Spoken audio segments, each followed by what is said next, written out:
Всем привет! Давайте сегодня приготовим обалденную яичницу с картофелем. Для этого картофель отварим до готовности, лук очистим, мелко нарежем.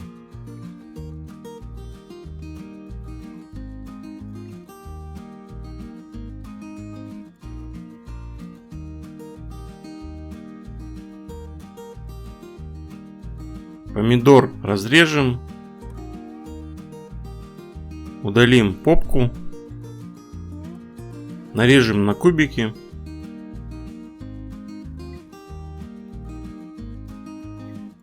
Пучок укропа мелко нарежем.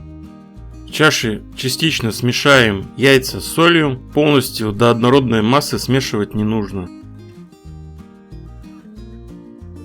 Готовый вареный картофель нарежем на небольшие части.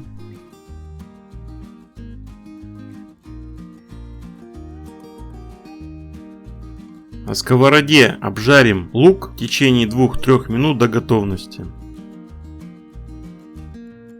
Далее добавим картофель, обжарим аналогично 2-3 минуты. Когда картофель будет готов, добавим помидоры. Добавим яичную смесь. Выровняем лопаткой. Добавим укроп. Закроем крышкой и будем тушить порядка 10-15 минут до готовности. Яйца с картофелем готовы. Это достаточно сытный, простой и красивый завтрак.